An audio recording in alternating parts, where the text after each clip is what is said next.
Welcome to the Outer Realm with Michelle Desrochers and Amelia Pisano. Airing live on the United Public Radio Network, 105.3 FM in New Orleans.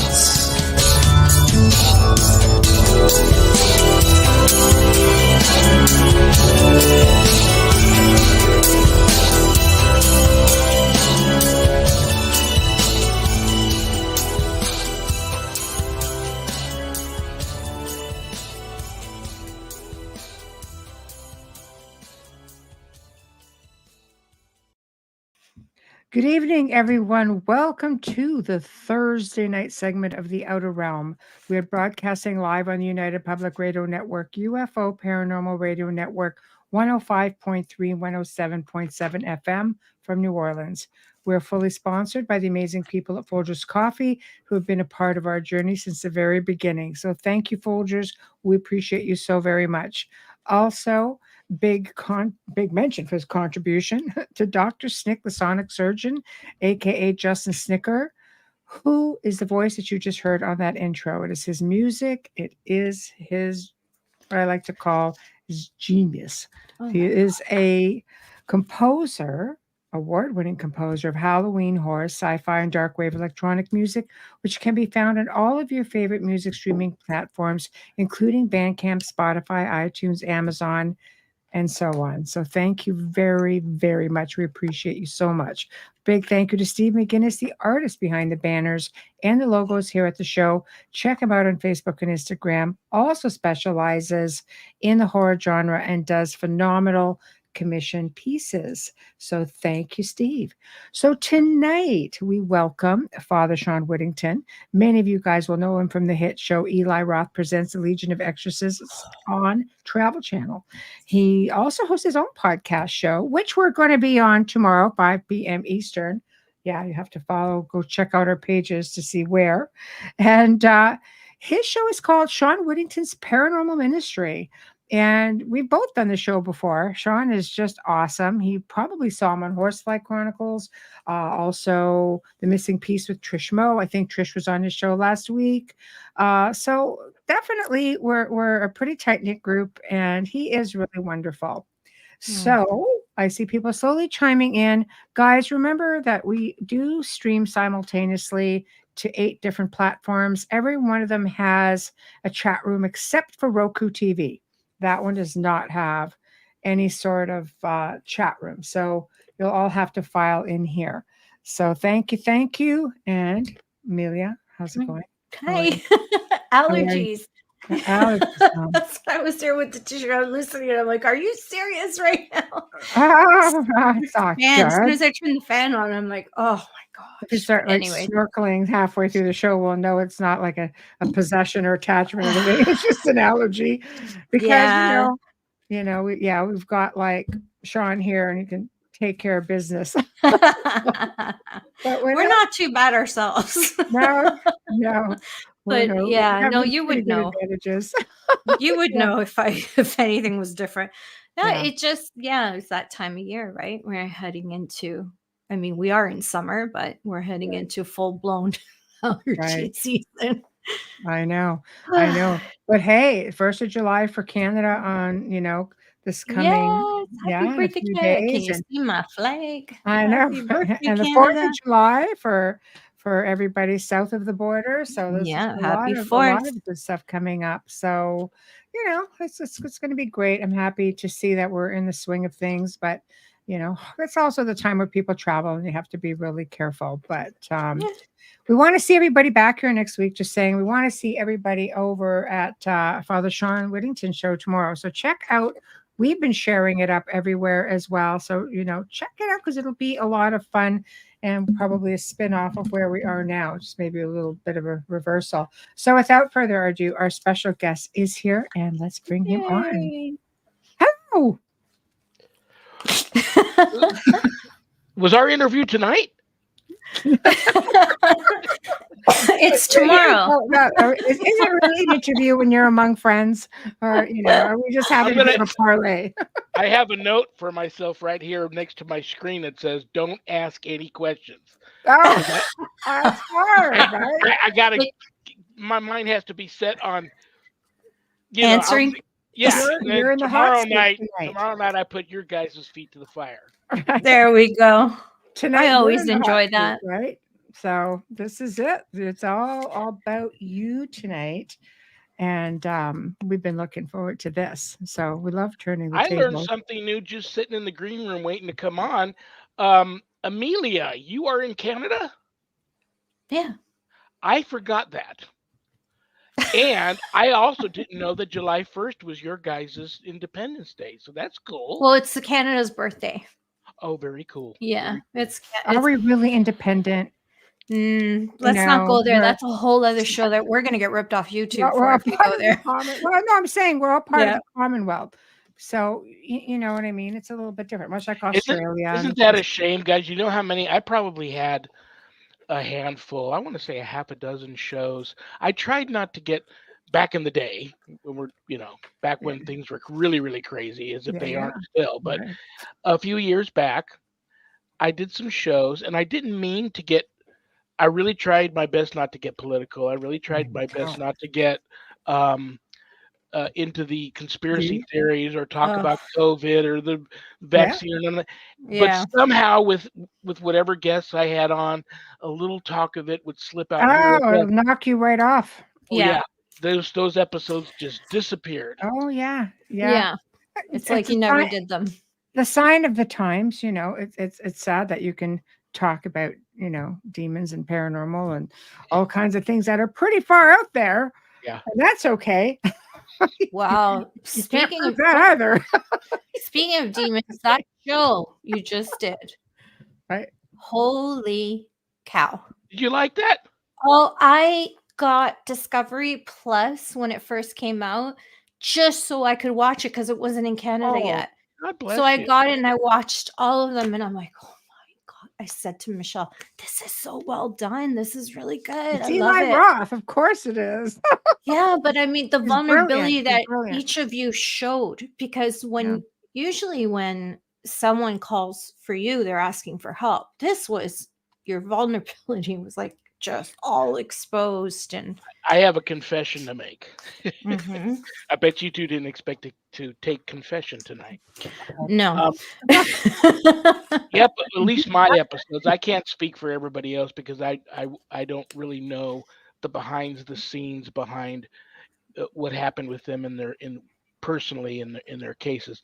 Yeah. I know they had to water down my cases a little bit. Yeah. And I was there were a couple of shows where you could see that, I got a little emotional. I'm a big crybaby. And to sit in this, we're in this 200-year-old, almost 200-year-old Catholic church set up in the mountains in Southern California with a lot of history. There was a lot of energy there, spirit energy. There seemed to be two choirs above us, ones that didn't want the show to air, ones that were protecting us. But my cases are very personal to me. And so there were some times where I would just break down while filming, trying to tell the story. So it's very personal, hard to do. I think they did a great job. I'm very proud of it. Whether it goes to a season 2 or not, I'm really proud of it. But they did have to water them down a little bit, which I think was good. I hope you guys do get a season 2 because I don't think those are only stories that all of you have. You've all been, incredibly present and fighting all of that and very well known. So that means you've helped a lot of people. So there's a lot of stories that need to be told. And I really believe that people need to see the other side of it. That, because you come in like a superhero, right?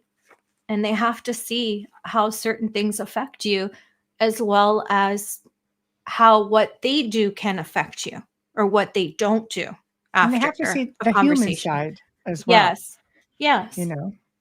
You know what's a lot, and I know you, Michelle, you've had a lot. You've had a lot to do with directing, producing, casting reality paranormal shows.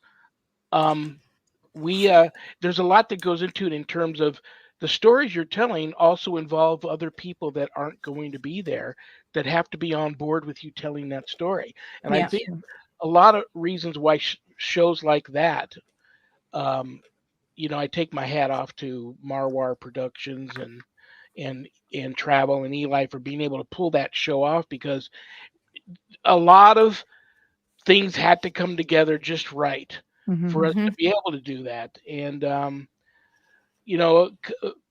to protect people, sometimes a couple of names had to be changed. But it is what it is. So they would have to go through that whole, we started working on that show. I don't know if you've experienced this, either one of you, but I got my first phone call before the pandemic even started, and that show didn't air until last year. So it took a long time for them to finally put it together. And then when we finally get the call that it's a go, here's your plane ticket, get your butt out here. They had to cram in like 8 weeks of shooting into like 2 weeks. That's a tough one. I don't know how that happened. I mean, yeah, you can do it, but it's a long hours and a lot of work, and everything has to be tickety-boo. Everything has to be status quo, in order, and it's bam, bam, bam, bam. There's not a lot of room for error or retakes or anything like that. Especially when they're all sitting together. And we're also on what I call the thrones. All of us are old farts too, so we're there from like sun up to sundown, 6 days a week. We're exhausted. There was a lot of nodding off, which I'm sure they had to edit out and cut. A lot of times I got elbowed by Rich on one side or Pastor Johnny on the other, and I would just look up at him and go, I was asleep one night. Yeah. Or I'd hear loud, cut. Reverend Shawn, you're nodding there. Okay. Isn't that time already? Is it 9 o'clock yet?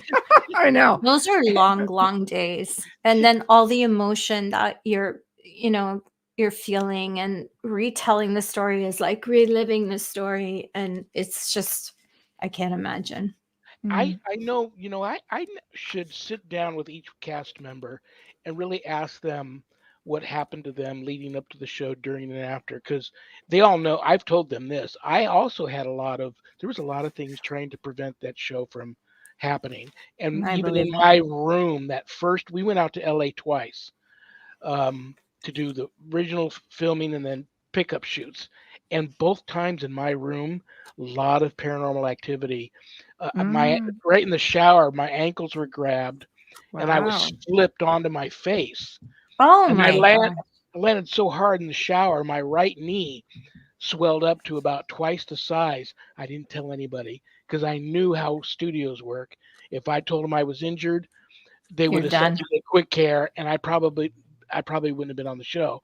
Yeah. So I walked or limped to a nearby drugstore and got one of those pull up elastic. The bands. Straps. Yeah. And I bought a big bottle of 8-hour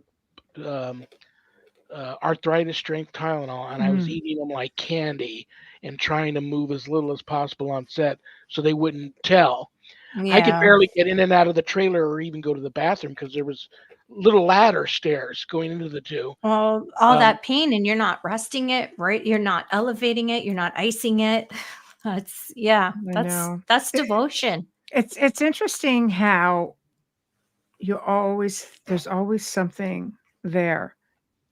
And what I mean by that is when you work with these sort of beings, they're always a step ahead of you for the most part. And they don't want you to have that win.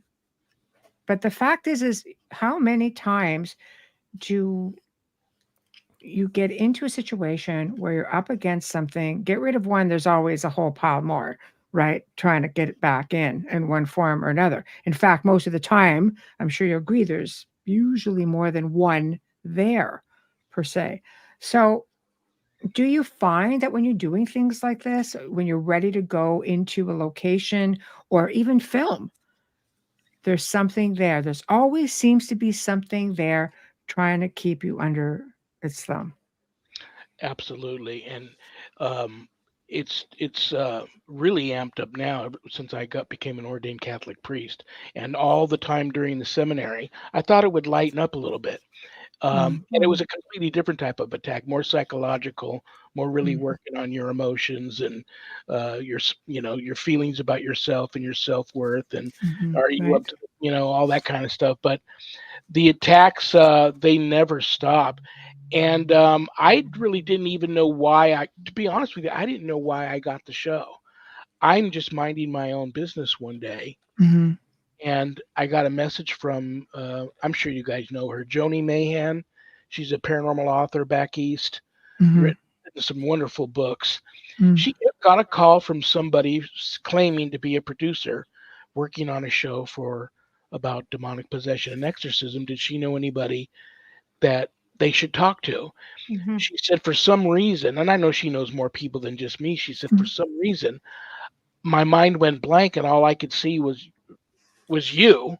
Yeah. So I gave them your name and number, but I said, let me call them first to make sure it's okay. So she called me. She couldn't even really tell me if she thought the guy was legit. I thought for sure the guy wasn't going to be legit. And when he called me, he first introduces himself and he says, I'm actually traveling on a bus right now as we speak from back east to the studios on the West Coast to work on this project. So this is a great time to talk. I'm like, this guy's on a bus? I know. Why is he flying? When you said it, I'm like, oh, don't be rude. Yeah. Don't be rude. Why is he not flying? I thought that was maybe he just prefers that time to travel, to do things for himself. I don't know, but I have to admit the first 2 or 3 conversations I had with people from that project, I told them no. I said, I actually absolutely don't think a good show can be done because, I'm worried about making the church look bad, making us look bad, it just being a silly project. I told them, I don't think you can really do a show about it and it not just not be good.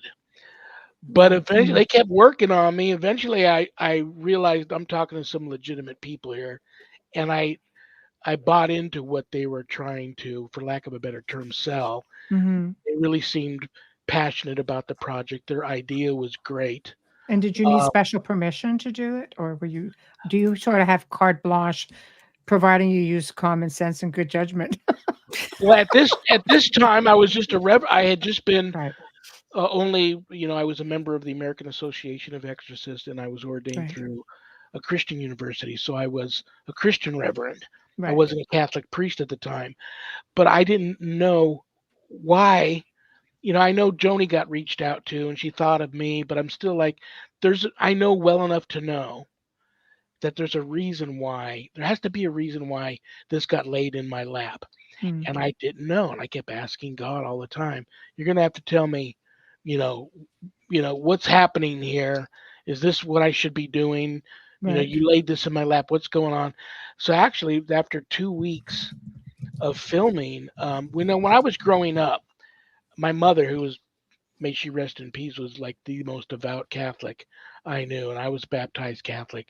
But she would tease me all the time when I was growing up that, what do you want to be when you grow up? And being a dumb kid, I would always say things like a fireman or a policeman or Spider-Man or whatever, football player. Say, I think you should be a priest. And I thought that was the silliest thing anybody would ever say to me. So here we go, 50 some odd years later, the show's over. It's the last day. We're all getting ready to go home. And there's a knock on the trailer door, and it's Bishop James Long. And he says, can I come in and talk to you for a little bit? I said, yeah, sure. And he's got this grin on his face like he's up to something, and I don't know what it is. He goes, I just want to tell you before we all go home that you have a pure heart, and I think you would make a great priest. Have you ever thought about being a priest? What I didn't tell him then, and I told him 2 weeks later, but at that time when he started talking to me, I literally saw my mother's face on his face. And it was her voice coming out of his mouth. And she's was Brazilian. So it was a very thick Brazilian accent of a woman coming out of his mouth. Yeah. I knew I was hit like a bolt of lightning at that moment. I knew that's why I got that show, was to meet him and to have that conversation in the trailer at that moment. And so I didn't say yes then, but I think we both knew the answer was going to be yes. And I went home and talked to my wife, and she said, "Oh, come on, that was the reason." And so the rest is history. I entered. Who enters a seminary at 62? And I was a bad student to begin with. So, I mean, there were things helping me through these courses and classes, or I don't think I would have made it. And next thing I know, I'm getting ordained to the priesthood. And I just, now I have to get back into that whole thing, because I turned the page on the paranormal and turned the page on the demonology and the exorcisms to just concentrate on seminary for 2+ years. I knew if I didn't, I probably wouldn't have made it. And so now that I'm through that, I'm baby steps back into cracking open the demonology books again and looking over a lot of files that Bishop Long has sent me over, his studies and his exorcisms, and getting back into that again, because that's I tried to do a parish out here in Vegas. That's really hard. The hoops you have to jump through, getting a brick and mortar location to start a parish, that's going to take time. So Sharon said, well, before you do that, I thought you were going to get back into being an exorcist, because that's obviously your gift, what your gift of discernment is, and what you're being called to do. So I think that's what you need to do. And so I'm getting back into that. Well, and just perfect comment, just in time to segue this. Hi, Wayne.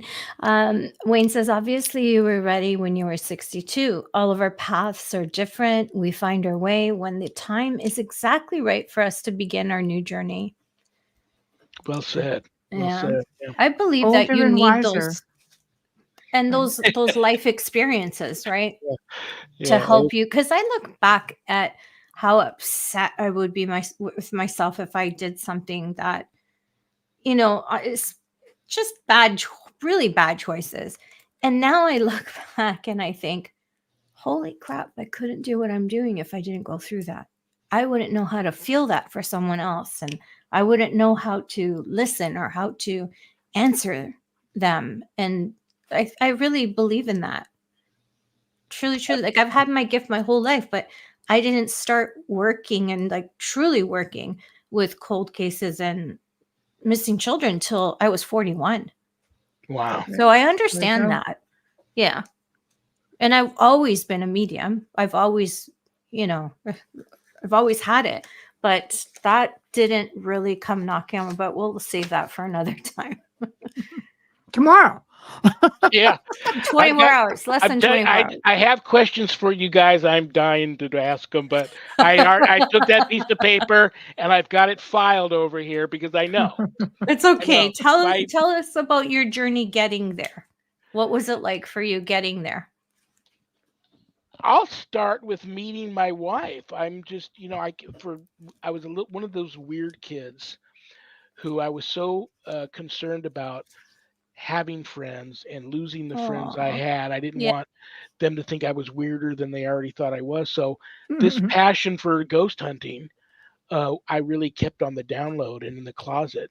I was the weird guy riding around on a Schwinn with the little basket with the old Polaroid camera and the little, actually back then a big tape recorder. Yes. And I'm driving, I'm riding around in Coldwater Canyon and Topanga Canyon looking for all the old abandoned, sheds and cabins out in the fields to go and explore. And so I kept that away from everybody for many, many years. And then so here I am. I didn't get married till I was 40, but my wife and I, we were set up on a blind date and we didn't know it. But we immediately, in talking to one another, realized we both had a passion for investigating the paranormal and ghost hunting, because she's a near-death experience survivor a few times over and very sensitive, intuitive. So we started Ghost-B-Gone, and the rest is history. Right. I didn't I literally got baptized by fire into this field of deliverance ministry and basically drug into it, kicking and screaming, because that wasn't my intention. I just wanted to do what you saw people doing on the TV. I just wanted to go to these haunted locations, investigate, see if I could capture some really cool evidence, have some stories to tell around the campfire, have some fun with the wife. But we got this one case that it was dealing with a coworker, and I was working as a veterinary technician at the time at an animal hospital that was very haunted. Well, something there at the hospital followed her home. Everybody at the hospital knew what I did, so she reached out to me for help.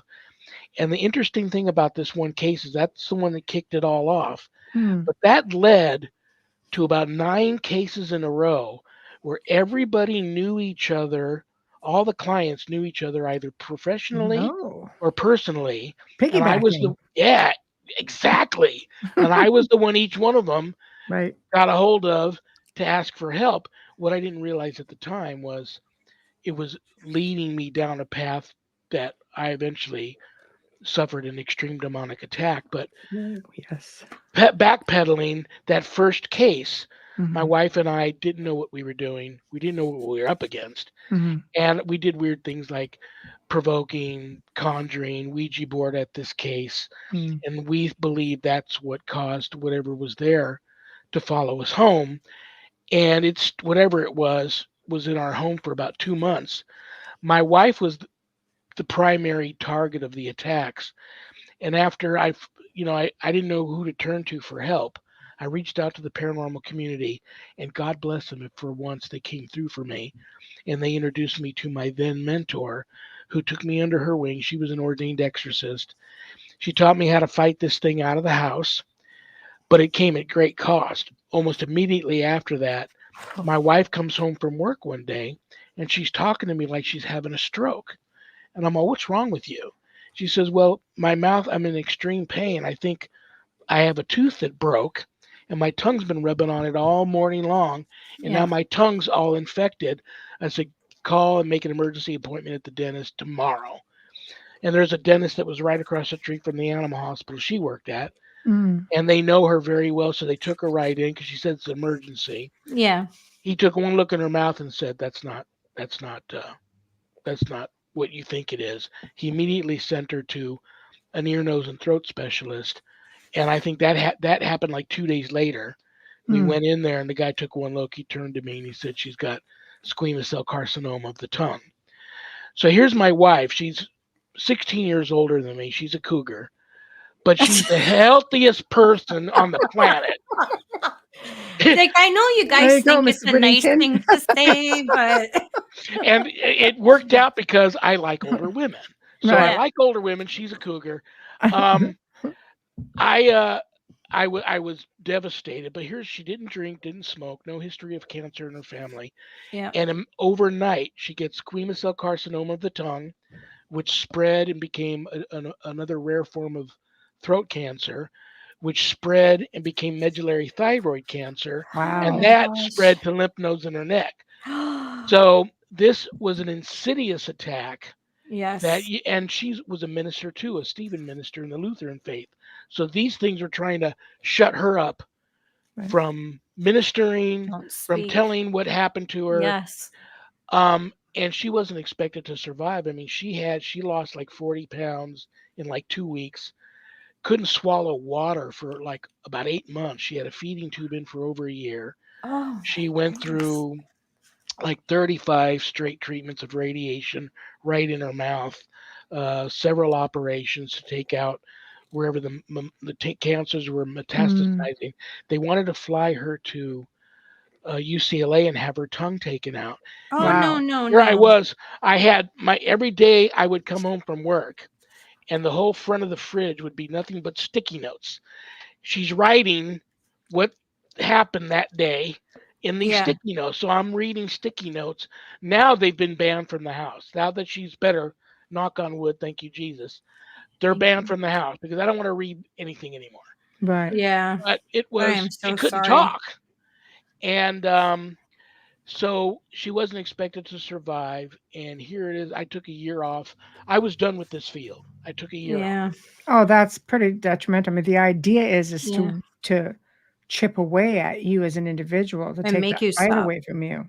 Well, I already know she's not expected to survive, but I'm going to fight with her till the end. And here it is, about 3 o'clock. Well, I want to say about 1 a.m. one morning, and this was one of her bad nights where I was convinced I'm going to wake up in the morning laying next to a dead woman. That's how bad this night was going.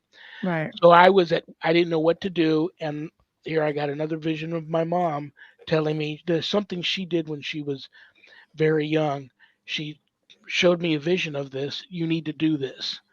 So what I did was, I know my wife would be okay because I had 2 big mastiffs sleeping in bed with her. I decided to drive at 1 o'clock in the morning to this all-night prayer chapel around the corner, and I went there, blessed myself, and I crawled on my hands and knees all the way from the front door all the way to the altar.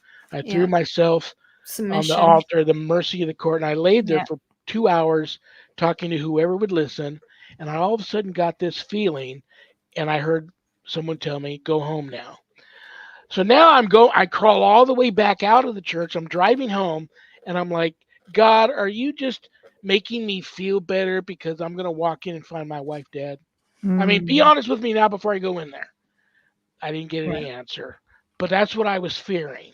I should have known better than to fear that. Right. And if I did you find can't that, help it. This is the love of your life. But I walk in there, it's dead silent. I don't even want to walk into the living room. We're sleeping in the living room still to this day because most of the demonic attacks happen in the master bedroom, and so we don't sleep in there any long. But I walk in there, and my dogs are sleeping.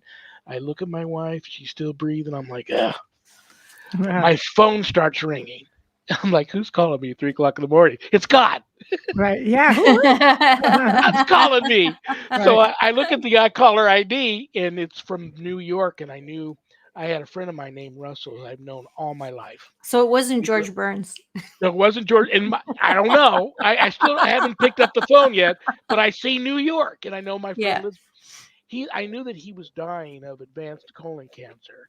So I figured, well, if it's him, I need to answer. If it's not him, if it's George Burns, I need to answer. Yeah, because he played God, for those of you who don't know who I'm talking about. It's either George Burns or it's who's the other guy that played Morgan Freeman? Yeah. So I answer the phone. It's my friend. Now, I just talked to him about a week earlier, and he was back in the hospital. They didn't expect that he would leave the hospital alive, and he sounded really bad when I last talked to him. He sounds so happy right now on this phone call. Now, you have to understand, Russell's the nicest guy you'd ever want to know, big heart. Everybody loved him, but he was an atheist, diehard atheist. And he says, I said, what's going on, brother? I just want to tell you that I don't have much time left. Oh boy. And he didn't, because I'm within hours he was gone. Wow. He said, but I just saw God, and God told me to call you and tell you that Sharon's going to live. Wow. And that you need to get back to battling those responsible for her condition. And at that time I had left the field and I wasn't going back. Yeah. So he did pass away shortly after that. And Sharon made a miraculous turnaround. I mean, and it was pretty miraculous. So like within a matter of some months, she got the feeding tube out. Long story short, she's still with us. She's put back on about 20 pounds, feeding tubes out. She's not eating normal, only because her tongue will never be the same. And if she swallows something wrong, she can have a choking episode. Yeah. But she's eating again, relatively normal, drinking, back to work. We have 2 full body CTs and MRIs done of her twice a year. They show no metastasis of the disease anywhere. And so she's back. Right. She's living. I knew I had a decision to make. And I'll be honest with you, I was scared. I didn't want to go back. But these friends of mine start reaching out to me for help. So then I worked these string of cases. And it's this last case, I come under extreme attack. And I've talked to many colleagues in my field who believe that I actually died during this attack, and it was only divine intervention that brought me back. But now here it is again. I'm done. I'm really done this time. I'm having this conversation with God saying, I'm not cut out for this. I'm not saying no to you, but I'm not cut out for this. I'm done. Because it's not even just about you, right? It's your loved ones. It's your friends, your family. And I have to lie to Sharon to go work cases because she wants to go work them still. And I'm scared to take her because they're always in your ear, what they're going to do to her and yada, yada, yada. Yeah. But my phone rings again, and it's a friend of mine who's a pastor. And she's telling me, I need your help with this case. I'm like, no, I'm done. She's begging me, you got to help me with this case. So finally I said, okay, I'm just going to go and observe. So we go to this case, and it was at that case I had a vision of the Holy Spirit. And then the very next case that I decided to work, I told God, okay, I know you got my back. I'm back. The next case was a demonic possession case, and I had a vision of Jesus Christ during that exorcism. And so I knew, I said, okay, I can do this. You know, well, it's still, I love God. My faith my faith was never in question, but I'm just human. I still get worried, scared for the clients because it's always life and death. I get scared for Sharon. I do get scared myself sometimes. But do you find that hinders you when you go in? It absolutely does. So I make sure I go to confession. I make sure I go to church. I receive communion. But now that I'm an ordained priest, I say Mass here in my home every day. Right. Give myself communion, receive communion. But when I go there, I've had people tell me something different happens to you. Sometimes I get done with these cases and I don't really even remember what happens. They say something happens to you and you change. And I think that's the change that happens during these confrontations where I'm just being used as a vessel, allowing the Holy Spirit to come through and do the battles, because I don't have a magic wand and I have no magic powers to fight these things. It's you're when one you're man. truly when you're truly called to this, people come and help you. Spirit comes and helps you. Yeah. And everybody has a spirit team when you're doing light work, I believe. Yeah. You have to. I think, anyways, I feel like you really need that. So that's a tough one. I know that I'm still absorbing it. They're always a step ahead of you. So it's almost like you're down before you even get started. They know even before you know that you are going to be helping certain people. Well, they can't not give me a heads up. Exactly. And I'll give you an example. About 48 hours before my phone rings or I get a text message or an email from a client, I need your help. Here's my story. I start getting what I refer to as paranormal drive-bys or recon plans. Yes. And I know, okay, I already know. Here we go. Right. But the thing is I don't buy it. They try to do things to make you scared, to make you mad. I remember taking authority over an exorcism once. Well, actually, I was at first assisting, and the priest got ill and went into the garage, and I took over for him momentarily. And the girl that the entity had manifested through her, and she hit me in the face really, really hard. I didn't expect it, and for a brief moment, I got angry. Mm-hmm. And at that moment, everything in the house, I want to say every window, every cabinet, every drawer in the whole place started opening and slamming simultaneously. And the noise was so deafening that the other people that were there to help couldn't hear me talking to them. And the priest comes running in from the garage and looks at me and waves me into the garage, and he asked me what had happened. I told him. He said, you have to go. You can't stay because the moment what did you do? moment you got mad, that's it. It turned your anger into its own power and turned it against everything. Mm-hmm. So you just got to be very careful. So I don't do it. And I get to these homes, and I know when I drive up, it can be like high noon here in Vegas, 115 degrees out. But when I'm looking at these homes, if they're truly infested, they look like I'm looking at them through sunglasses.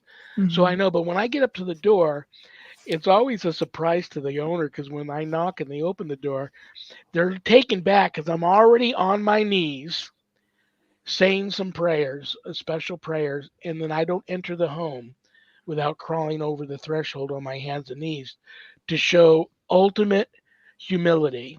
And submission.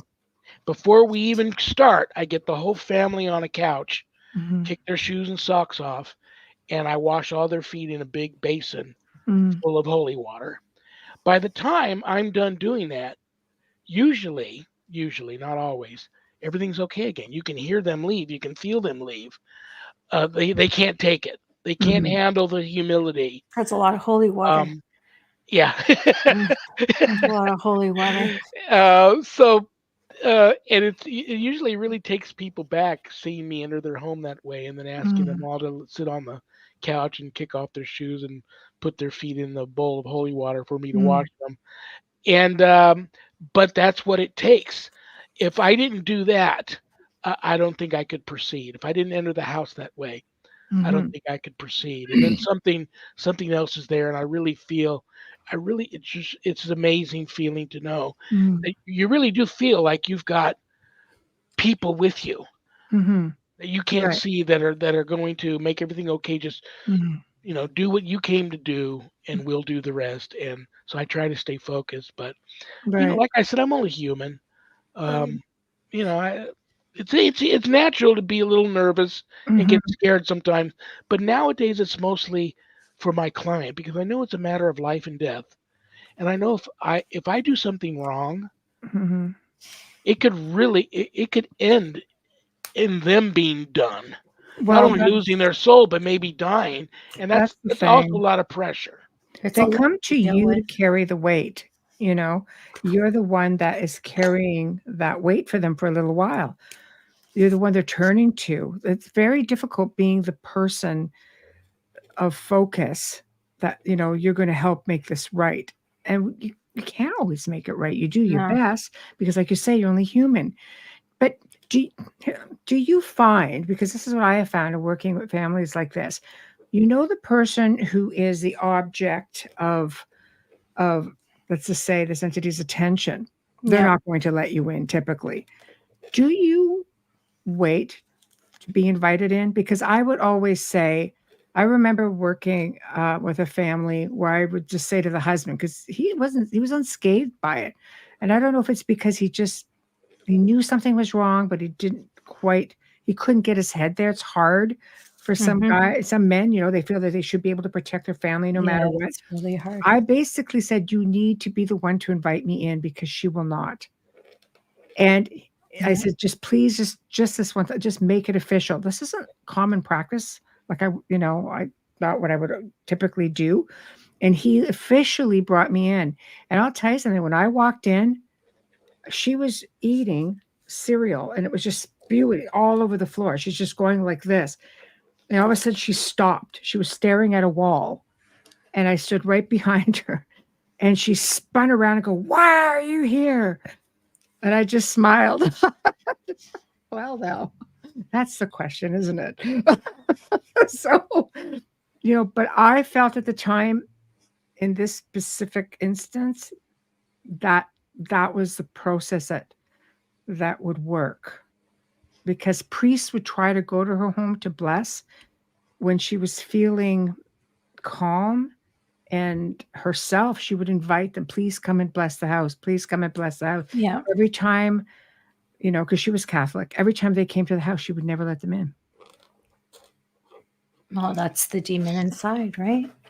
Yeah. It's interesting. I have two rules of thumb.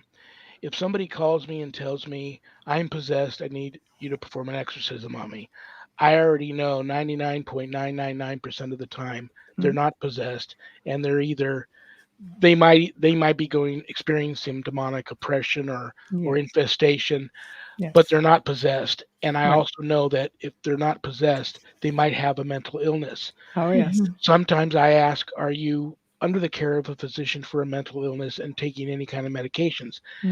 Here's the big thing that I still struggle with, that I had to get used to, and I'm still struggling with it: knowing when to say when and cutting clients loose.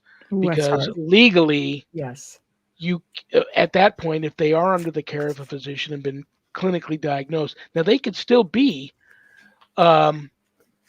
possessed or even experiencing oppression or infestation in their home and have a mental illness. So that's sad. But legally, you can't do anything if they're at that point. So cutting them loose.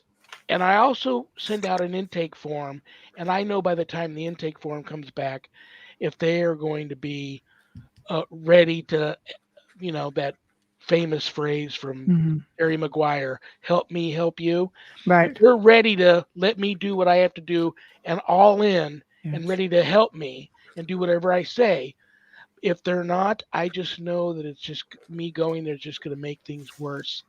And then there's other people you have to worry about if they have animals or small children or other family members being affected. Animals can't speak for themselves, right? No. Oh, I tell them ahead of time, send them to a boarder, board them for a couple of days, get babysitters for the kids that you can send them to the babysitter so that I'm not having to worry about that while I'm there, because they are, as soon as I walk in, that's provocation enough. I never provoke. But as soon as I go there, like you were behind that girl, that was provocation enough. She knew. Yeah. She just stopped. And I mean, she spun around like a bloody boomerang. Like, it caught me off guard how quick she was. But I commend you, for looking, with people who are under care. I request psychological or psychiatric assessments and two, second opinion if I can. And I will not do anything without the permission of that doctor. And they'll always give it, providing, I don't discourage them from taking medication, which of course I would not. If the medication doesn't work, then you're kind of like, oh, okay, maybe there's something more, right? So I commend you for that. There's a lot of different people who do different things for clearings and deliverances or exorcism, and it doesn't mean they should. Even investigators, I don't think these type of cases are for everyone, because they don't take those precautions with the people they're assisting. They get to go home. These people don't. No, it's a big deal. It's a big responsibility. Thank you for that, because it's important protocol. I tell people all the time, be careful who you reach out to. Do your homework and your background checks on these teams, because they may mean well, but they may have no clue what they're dealing with when it comes to what's in your home, and they could usually they make things a lot worse. They may not intend to do that, but it for themselves too, right? Oh yeah. Where there's one, there's many. So what would it take for them to end up, with a hitchhiker on the way home, and then you're bringing this to your own home? So even if you're an investigator out there and your adrenaline builds up about this, watch out for the client and watch out for your family. This stuff, it goes home with you. Play for keeps. It doesn't need to follow you. It knows exactly who you are, where you live, who your family is, who you love, what you do before you do it, and before you've even entered that home. Oftentimes, you see that certain exorcists will be called to a home with a demon that they've exorcised before, or haven't, or have fought before, and it's years later that all of a sudden it comes up. Yeah. Because they got help once, it left. Then they didn't continue to dot their I's and cross their T's and walk that path that they were given. That if you stay on this path and do the right thing, you should be okay. They veer off of it, and when these things come back, they're just waiting. Time is on their side, right? They usually come back with many more. Yeah. It's usually a lot worse. The 3 words you don't want to hear is I am Legion. Michelle always gives the best advice. I mean, she's had so many incredible experiences. I can listen to her for hours, and we've been friends for a while. You always say, oh my gosh, and I just lost my train of thought. Couldn't have been too important. No, it was. Oh, you always say we're only half of the equation.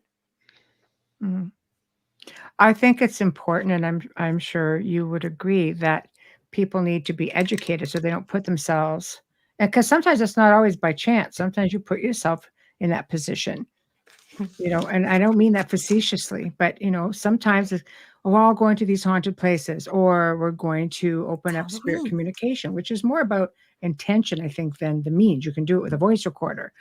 You put out that communication, like, I want to communicate with you. I'm inviting you to communicate with me. Sometimes it's very benign, but you put yourself in a pickle in some instances, So I have always said to people, it's a mindset too. You need to, people lose their faith.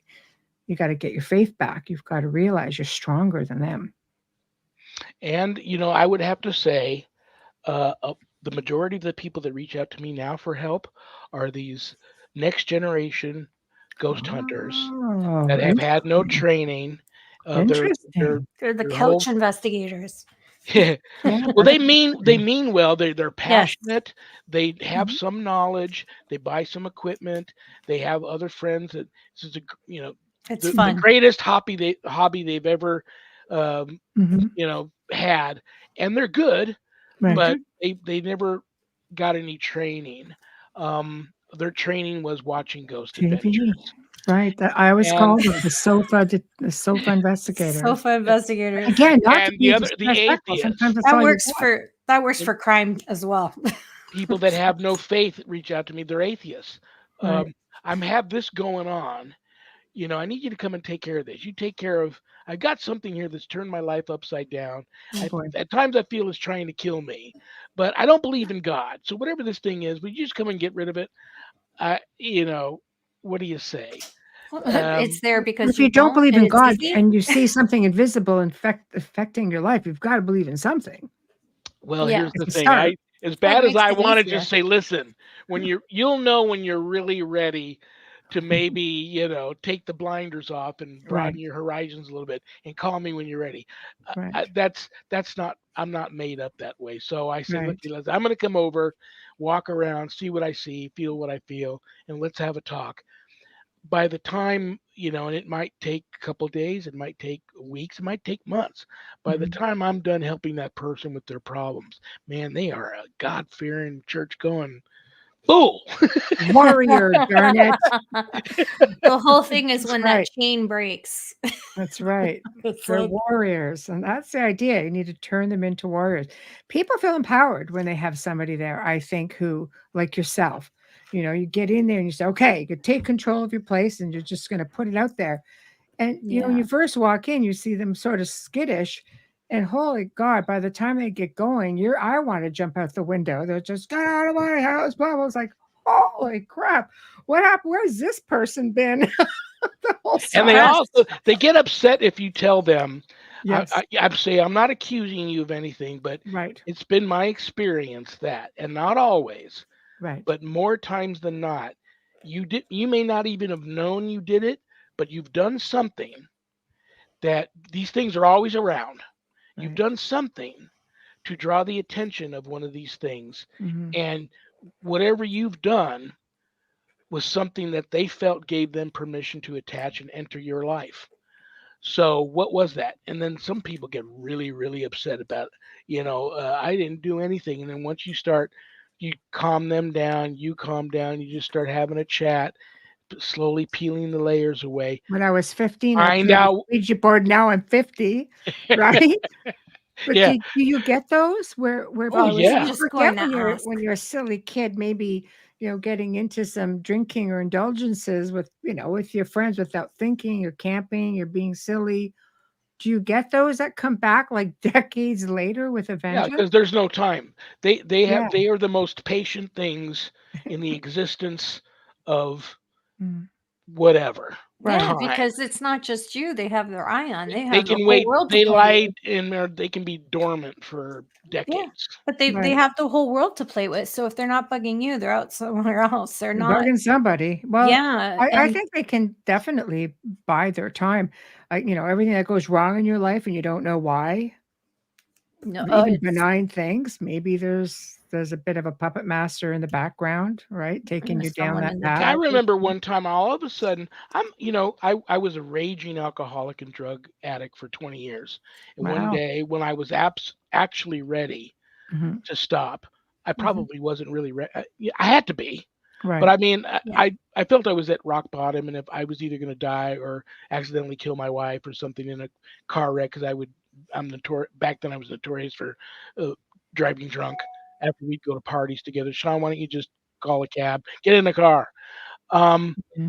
So when I was ready, I just said to God, listen, I know you love me, and you know I love you. And I know you created me for bigger and better things than this. I'm my mother and father's son. Help me here. I don't want to do this any longer. When that, people that really have problems with alcoholism and drug abuse get mad at me sometimes when I tell them a story, because I woke up the next day and it's been almost 30 years. And since that time I did that, I never had another drink or took any drugs since. Wow. So God will help. You just got to have faith, believe in the power of prayer, have faith, and be ready. A lot of these times, these people aren't ready for that. So yeah, it's it can be anything. Just there's so many things that open doors and allow these types of things. Let's talk about that, please, for those listening, because I really don't think people realize how easy it is. I'll give you another great example. Okay. This girl is not a whore.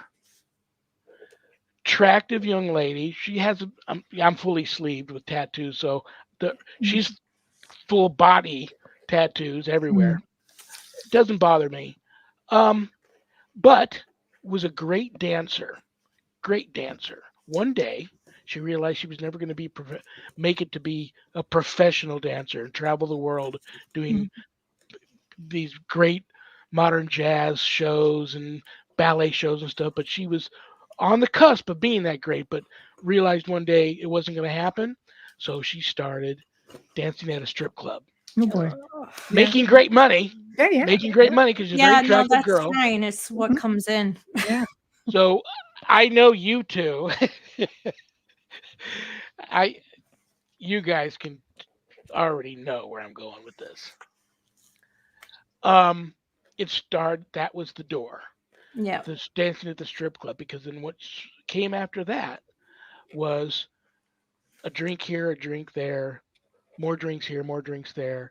There's always drugs around, crank, exposure, coke, whatever, pot, whatever. I'm dating myself now. Eventually that turned into her meeting a guy that she fell head over heels for. He turned out to be a pimp. So he started pimping her out. Then she became a very well-known, not Stormy Daniels, but a very well-known adult film star. Right. Something happened to her one day, and she realized, and this, she saw herself on film or something, and it was at a moment of clarity for her where she did something. God allowed her, when she was performing in these films, she was under extreme oppression and kind of being guided to do that. So now something happened one day when she saw one of her films, and God had given her the clarity to see it for what it was. And she realized, this was probably the one rare case where when she called me to tell me her story and said, I know I'm possessed. I knew that she was. And so now here's the thing. I can't take my wife with me. And I can't go by myself because that doesn't look good for a reverend or a priest to go to an adult film star's home. Plus the boyfriend was very violent. He was already not digging that she reached out to me. Right. Oh. So ding, ding, ding. I did a roundabout on everybody. Yeah. Being an investigator, I investigated him a little bit, and I found out who his mother was. And I went and paid a visit to his mother, who was, lived in the hood.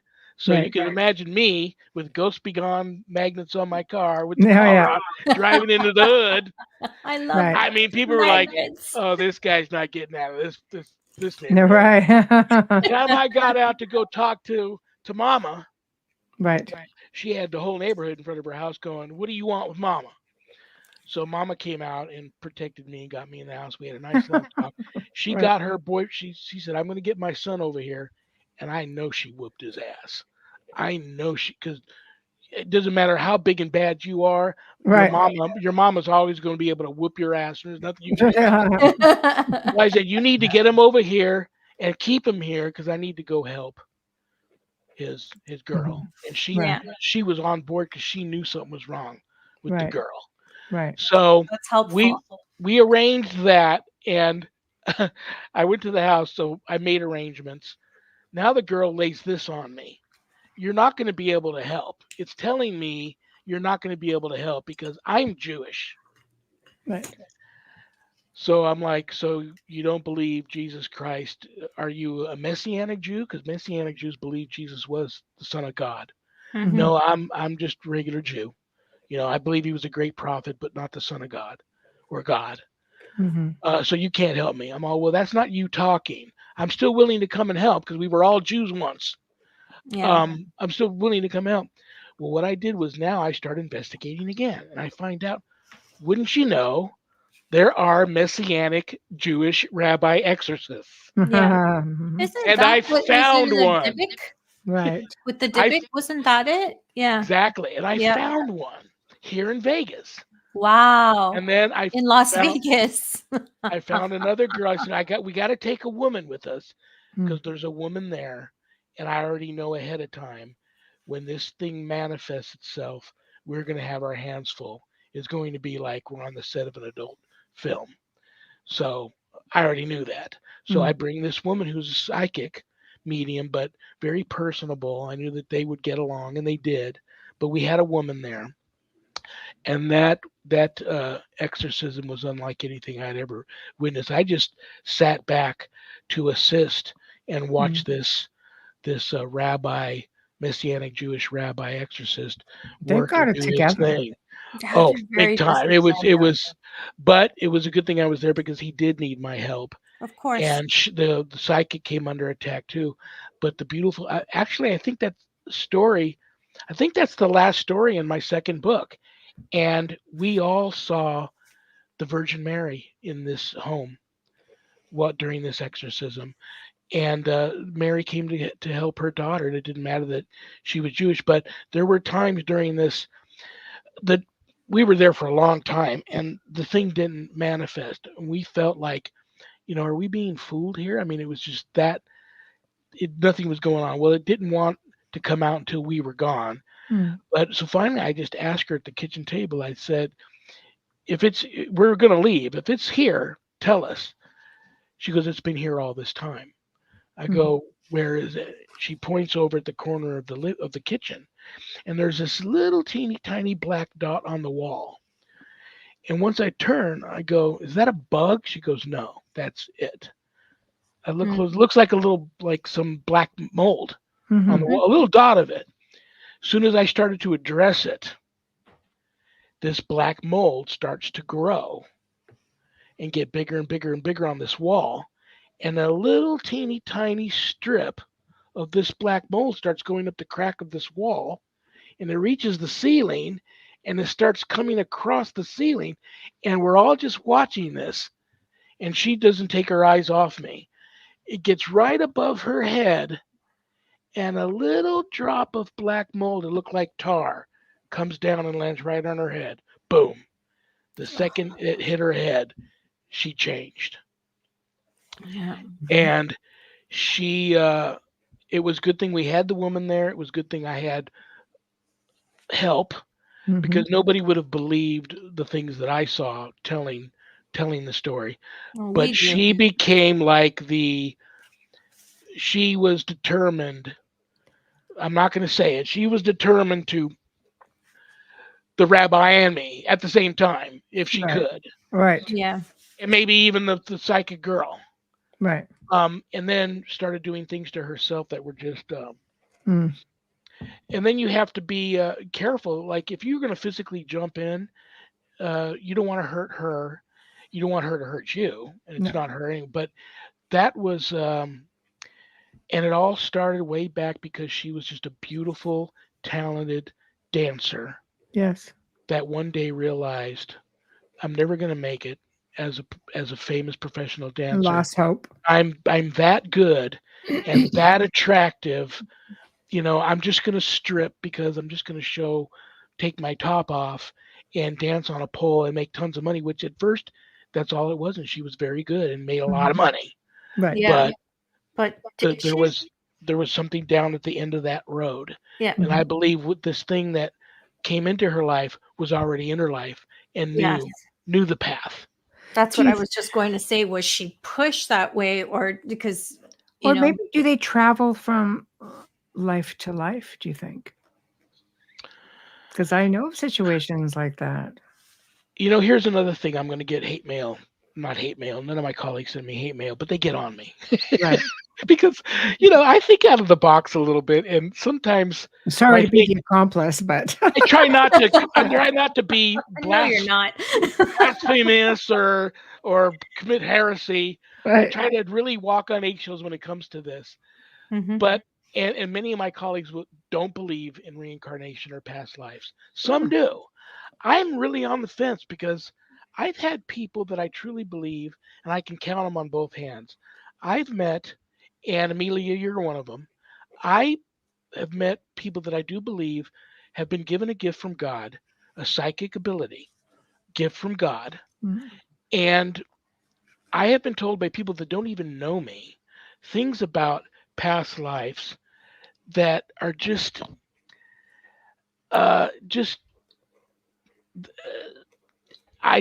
I'm telling you, just something about it. Yes. But even the Bible talks about reincarnation. How do you discount it completely? Well, I believe. Here's why I believe I had one. Right? Because I know. I mean, you go back to my ancestry in England. There's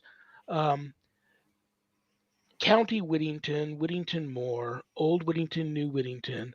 There's records of preachers with my last name that were rumored to have had like the Holy Grail, or maybe even something more powerful of Christ at Whittington Castle. And when the hunt was big for whatever this object was, they left and came to America and hid it somewhere like in Maryland. And then those guys migrated to the Midwest. And I know my father's family, they were all they weren't Quakers, but they were all that type of people. They were, before Oklahoma was even a state, it was called Indian Territory, and they were teaching religion to the Indians, to the indigenous. Mm-hmm. So that's in my background. And so I tend to think, one time I was having some violent haunt going on here in the home, and it wasn't demonic.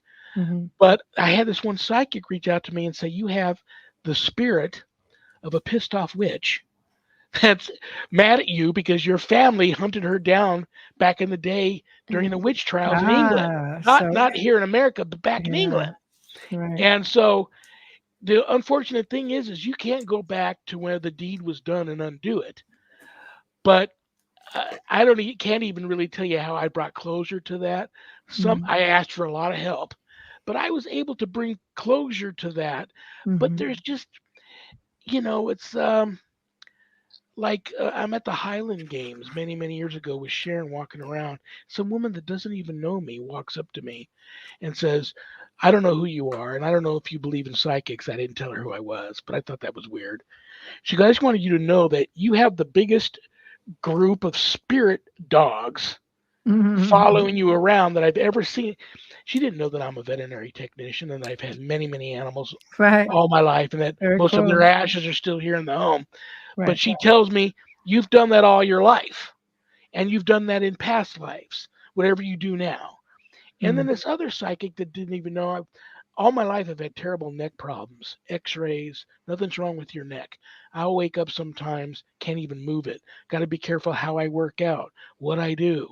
I can't even with a wet hair, if I want to try and look a little sexy, I can't even shake my hair to try and fluff it out because it's getting like, thin. I want to shake it and get it fluffy a little bit. Right. Because if I shake my head wrong, my neck goes out.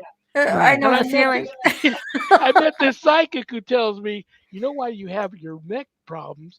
You in your past life, you were, and I've always loved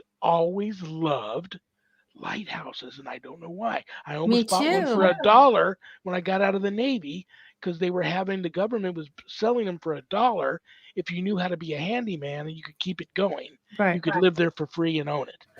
But I didn't know why I had this obsession with them. She said, you were the owner of a lighthouse back in a past life, and you fell down the stairs to your death and broke your neck.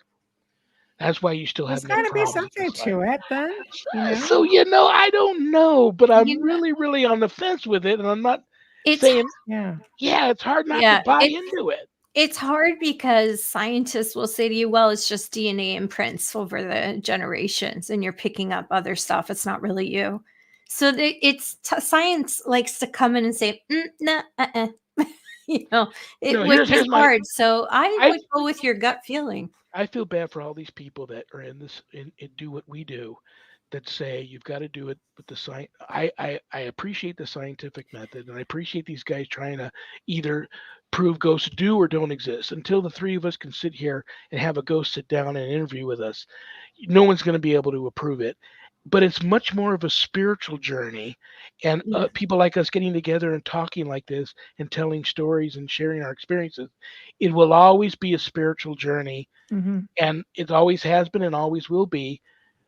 You won't know. We will all be having this conversation one day in heaven and laughing about what we know then that we don't know now. But no one's ever going to be able to prove it one way or another. So science, I dig it. I'm into science, but they need, a lot of these investigators need to, it's like, it's their way or the highway. And if you're not going by parapsychology, for example, I have a hard time with that. Well, what do you say to somebody who, there are a lot of naysayers who are like, we don't believe in demons. We don't believe there is any such thing as demonic possession. We believe that it's, psychokinesis or telekinesis. It's projection of energy. 9 times out of 10 is poltergeist activity. People are troubled. What do you say to them, having experienced as much as you've experienced? I'm also big on not judging. I don't judge anybody or condemn them for what they believe in. And how do I know that maybe they're not, well, I can't even say maybe they're right because of the things that I've seen and experienced. Right. But if I hadn't seen and experienced the things that I have, I might be thinking to myself, maybe they are right. Maybe there is nothing. Maybe it is all science. I don't know. But I usually just look at people. It's a lot like in politics. I've never been in politics until 2016. And I'm not a big Trump fan. I'm not a big Biden fan. Yes, I voted for Trump. I'll tell you why. Because I've been screwed over by politicians so much in my life. When he started talking about draining the swamp, I said, I want to see what's in the swamp. I'm not a big fan of him, but I want to see what's in the swamp. He did a good job with that swamp. So here's the thing. From 2016 on, all of a sudden I find all these people trying to drag me into the politics. And that's not my thing. No, I hear you. But that's the thing with these parapsychologists and naysayers and non-believers. I just smile at them and say, listen, if that's what you believe and that's what you feel, God bless you. If you love Joe Biden and your life's better now than it was 4 years ago, God bless you. That's what I want for you. Fine. If it wasn't, then you need to make a choice. I don't judge, and I appreciate everybody's opinion because I don't. All I can tell you is what has happened to me, what I've seen, and what I've experienced. But we're not going to know until everybody's going to talk. We get that we don't know, basically. See, for me, I feel, parapsychology has come leaps and bounds, going back to the Skoll experiment or the Philip experiment. Everything has its place. And I know parapsychologists who are more open-minded. They're like, well, I know something's there. Like, I know something was there.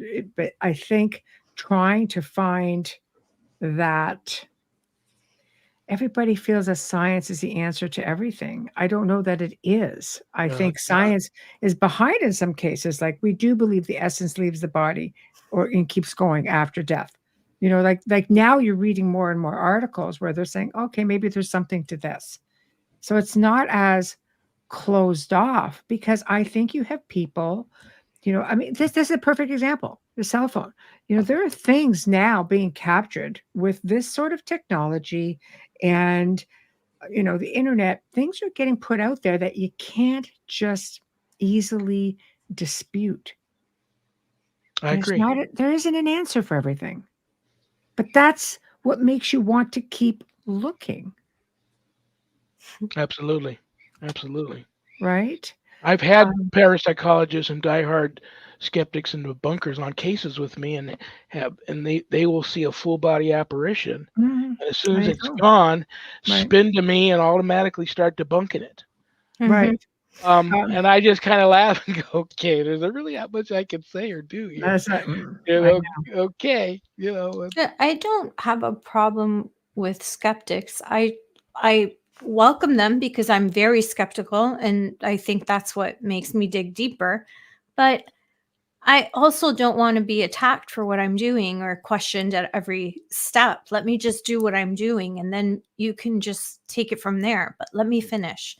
Don't cut me off. Don't say it's this, it's that. Let me finish what I'm doing.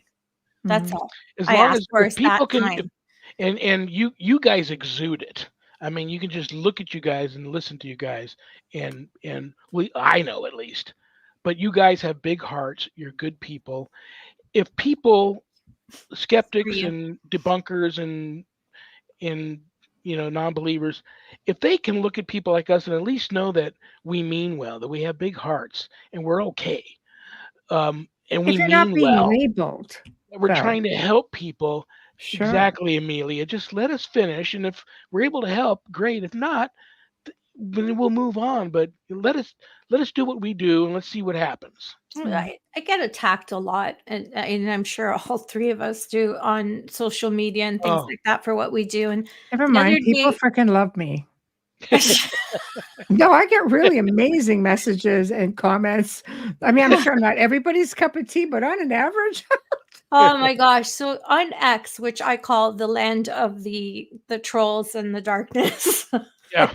I think the X needs an exorcism. There's a lot of great people on there too. There is a really lot tonight. There's a lot of great people on X, and I follow you if you're great, because I'm there to learn. I'm not there to dispute or, I'm not there to argue with anyone. I don't engage with stupidity. But anyways, there was a gentleman who I was having a conversation with one of the ministers of Parliament well, they're off right now, but anyways, on X.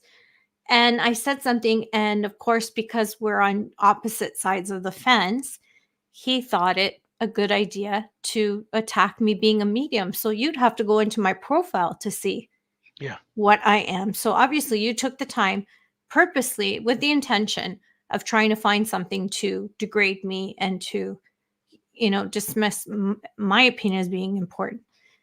So what I did, he wrote, you're a medium. There's no such thing. You're a fake weirdo. So I go on his, and this is what I'm talking about, changing things around and changing the energy.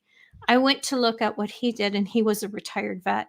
And I wrote back, I said, well, tell that to the families whose children I brought home that I'm fake. And by the way, thank you so much for your service. He wrote back, Amelia, I am so sorry for being a DICK, right? And I said, if you come back with anger, it's just going to keep, but if you come back with anger, it's just going to keep going. That's what I'm trying to say. That's just the way you are. That's how you're made. You naturally. No, I'm made to talk back, honestly. Well, it's the hardest thing. Pretty sassy. My dad used to call me spicy because being the Italian immigrant he was, he thought he was saying feisty. Right. But no, I can cut back very quickly, but I will strip you to nothing. So I try to hold back. Pisano, if you didn't talk back, we would think there was something wrong with you.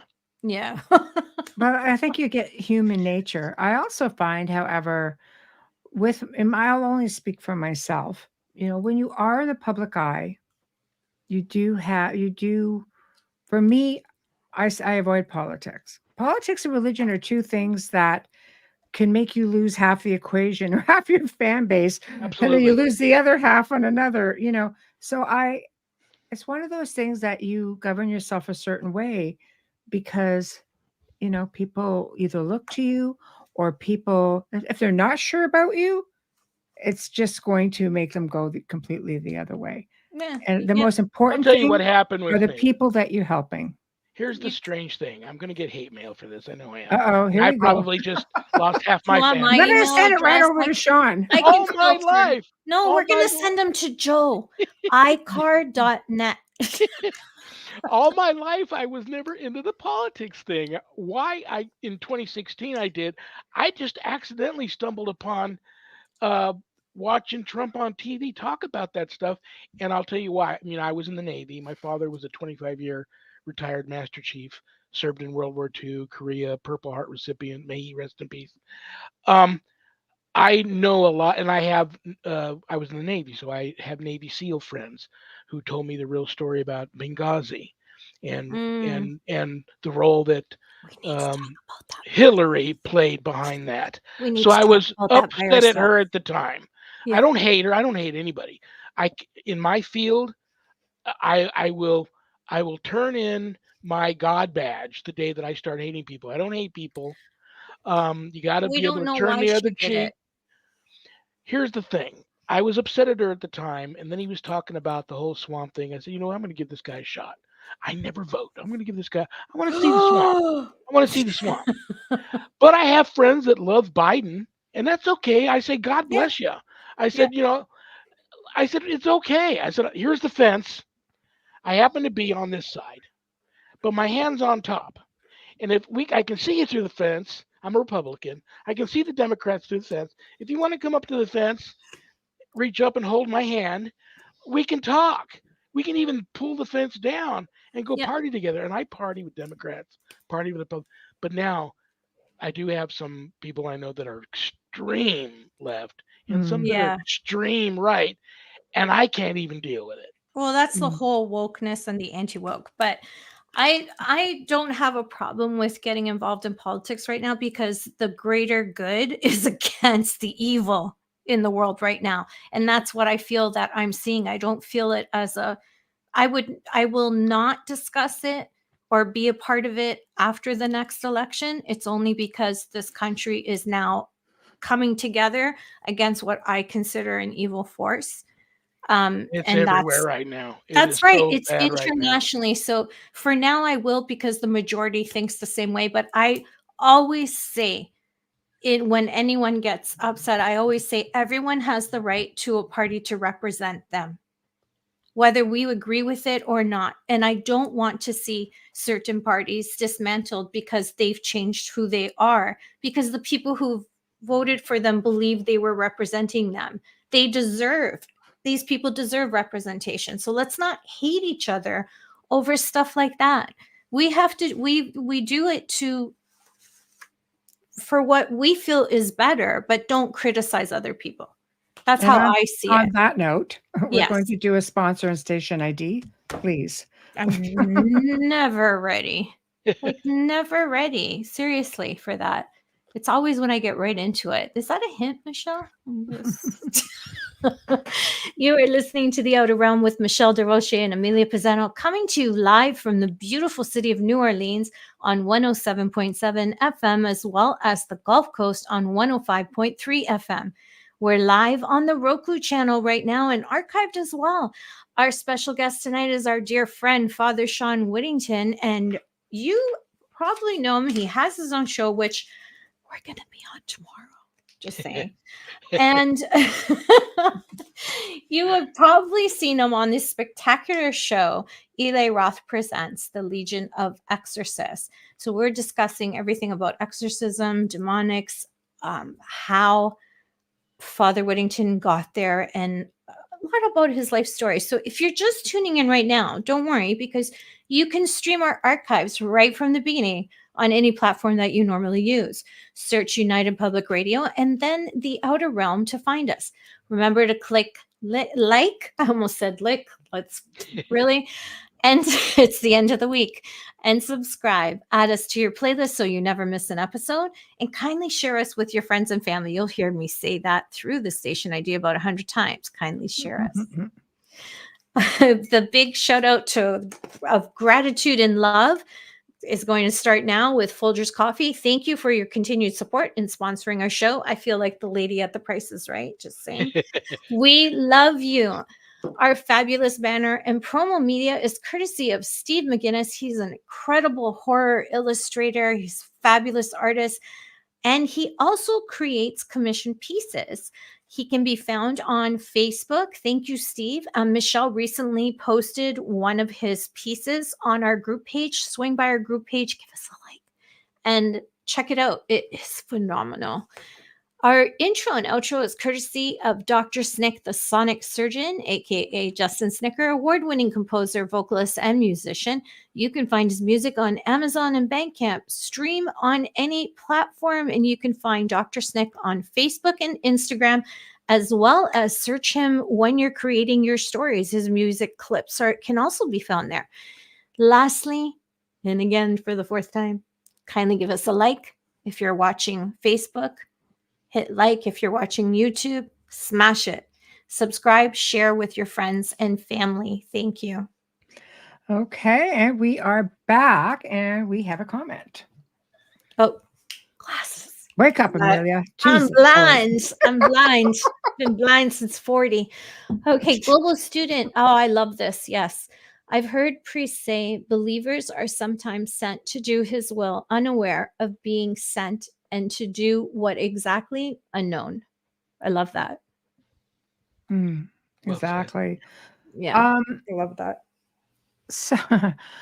So again, we end up as investigators in the field. You become, I guess, the counselor. You become the person who holds the weight. You become the person, who's guiding them. In your case, you are the person of faith, that they're putting everything hinges on you. So aside from, you do a prayer and a blessing every day, what do you do when you know you're going to potentially end up in a situation, or you don't know 100% you get there, right? When you're getting into a house, you just know what they tell you. You get a sense because you can pick up things as you go along. They're always there to let you know, I'm here. We've all had the stories where, getting a knock on the bedside table. My case, I grab my purse and I say, I'll see you in a while. And I walk out the door. That's it. Don't show fear, even though you may feel it. It's something that my grandfather had always taught me, as seers. It's just something that's been around, and never show fear. What do you do to prepare? Because you do feel that sense of anxiety and fear. I a lot of praying, I try to stay as close to a perfect state of grace, and there's no way to do that, but I try to stay as close to a perfect state of grace as I can. So before I even go on this case or this location, I go to confession. I go to mass, receive communion, then come home, and I may, if it's a couple of days away, I make sure those 2 days leading up to me going, I say mass here in the home, receive communion. And then I just try and not do the things that that they are, or I should say this, I try to do the things that I know the demonic are incapable of. which is humility. They can't be humble. Don't be prideful. That's all. That don't have any hate my heart for nothing, because they are all hate. The level. I don't think there is a word known to man that can adequately describe the level of hatred the demonic have for humans. It's beyond hate. In any terminology that you can think of, it's beyond that. Yeah. So you just try and not have any of that stuff, but a lot of prayer, no fear, be strong in your faith, and just and believe that you've got people. Your mindset. Yeah. Get your mind right. Yeah. Have you ever gone into a location where you figured it was going to be one thing and it ended up being something entirely different? Meaning, okay, I think something's here. Maybe your feelings like, yeah, it doesn't sound like it's the typical infestation or oppression, but yet you walk in, it's like you get blindsided.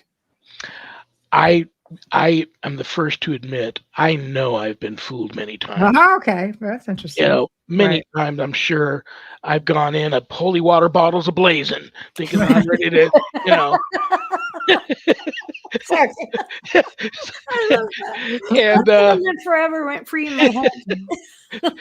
And it's just, Aunt Betty decided not to move on because she lived her whole life. Right. House, built it, loves the family, wants to see the kids go to college. So she's floating around in the attic, but she's saying, I'm here, I'm watching you. Right.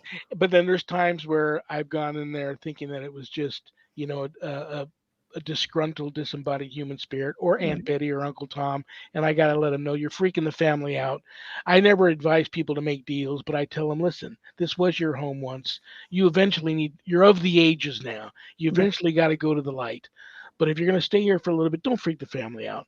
They love you, and you're not, it's just not your head floating around and you're waving chains. Right. But just the fact that they see you and they know you're dead is freaking the family out. Yeah. Knock it off. Hang out here in the attic, float around, but don't, you're freaking them out by showing yourself to them.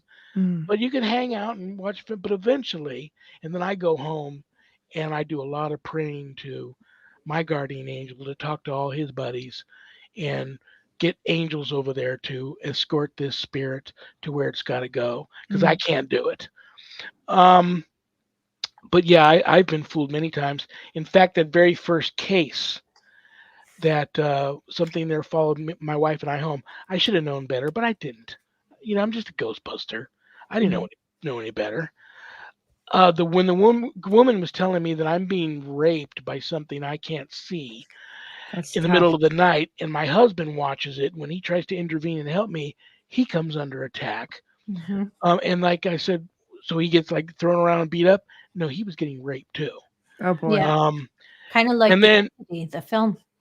Yeah. And then she said it would start happening to her in the shower. They might be on the couch, arms around each other, watching a movie, and it'll happen then. Happened to her out on the patio having a cigarette. So things were bad. But when my wife just bought me this beautiful, brand new, I was at the stage where every new gadget I saw on TV, I would say, listen, we don't have to go to the pub for a month. And we don't have to go get pizza this week or next week, but can you buy me that camera? So finally, got all the credit cards taken away. I don't even get an allowance. She handles all the money, but she just bought me this brand new, like a full spectrum, high def video camera, and I couldn't wait to use it at this house. Right. So I'm more concerned about using this gadget and have Sharon taking pictures of me using it than I am helping this girl. So I didn't take it serious. I didn't know. I just figured, I don't know what I figured. They were newlyweds. I go into this house and you got the viewfinder out, and I'm looking at everything that my camera is seeing on this viewfinder, and I'm panning through this living room, and I see what appears, I've never seen an angel. The 2 times I've seen my guardian angel, she looks like Susan Sarandon from like early Rocky Horror Picture Time. Right. And I've seen her twice. Both times she saved my life. And she may not even, she may appear as her. And I don't know if angels have gender, but the 2 times I saw her, that's what she looked like. But this looks like the classic angel. It looks like a glowing silhouette of a figure with maybe some wings glowing, but I can't see it with my eyes, but it's on my viewfinder. I decide to walk through it. So I walk through it, and it's all of a sudden like I'm catapulted to like high altitude. My ears are like popping, and there's pressure on my head, and it sounded like somebody snapping their fingers loud in my ear. And I'm going, that was really weird. I turn around, I don't see anything. It's still on my viewfinder. So I decide I'm going to walk through it again. I walk through it. This time it's like I felt a rush of air go inside, and then it was like a vacuum. It sucked everything out of me, and I had no air, and I was like in this bubble where like it felt like time had stopped and I couldn't breathe. And then all of a sudden I could catch my breath again, but my camera blew up. My brand new camera blew up. It's actually smoking. Sharon was in the other room and could hear the camera blow up. She walks in, sees the camera smoking. What'd you do? I told you to look at the owner's manual on how to use it before you took it out. I read the owner's manual. I didn't do nothing. I just walked through this thing, and the camera blew up. Give it here. She tries to get it to work. The camera's like smoking. It's toast. She even eventually took it back to the place where she bought it, and the guy said, "Was this in a fire?" She's all, "No, it's just my husband was using it, and the thing just malfunctioned." So she was able to get a new camera, but I should have known better, and that's where I was fooled. I thought, well, there's an angelic being here. Well, that wasn't an angelic being, but it appeared to me as an angelic being. So you put your guard down, perhaps. So I got fooled. And so I remember the reason why I stopped investigating that night there was like my EMF detector said it was 200 degrees in there. And next thing I know, it was like minus 30 degrees. My everything was shutting off, batteries draining, weird things. But we were holding like a seance, conjuring this thing with a Ouija board at the table. It was just my wife and I at the table. The couple are on the couch across the living room, sitting watching us. And all of a sudden, it sounded like somebody behind the wall smacked it with a bat. And the couple actually launched in the air and sat back down. And I said, everybody heard that, right? And then the Ouija board started working on its own. We all audibly heard, leave, get out. So I, being not really knowing what to do next and being a little scared, I said, tell you what we're going to do. Things seem to be amping up here, and I don't want things to get so bad that, things happen that I can't handle. Everybody calm down. It's late. You guys try to get a good night's sleep. We're going to, whatever we're doing here, I think I'm making it worse. We're going to stop. So we're driving home. It's about 3:00 in the morning, and my wife's phone starts ringing. And I said, well, you better answer. It might be the client. She goes, I've got caller ID, but there's no number on there. You want me to still answer? And here's another, I don't know if this was a bad or stuff like that happens, so I'm with you. I said, answer it. She answers it.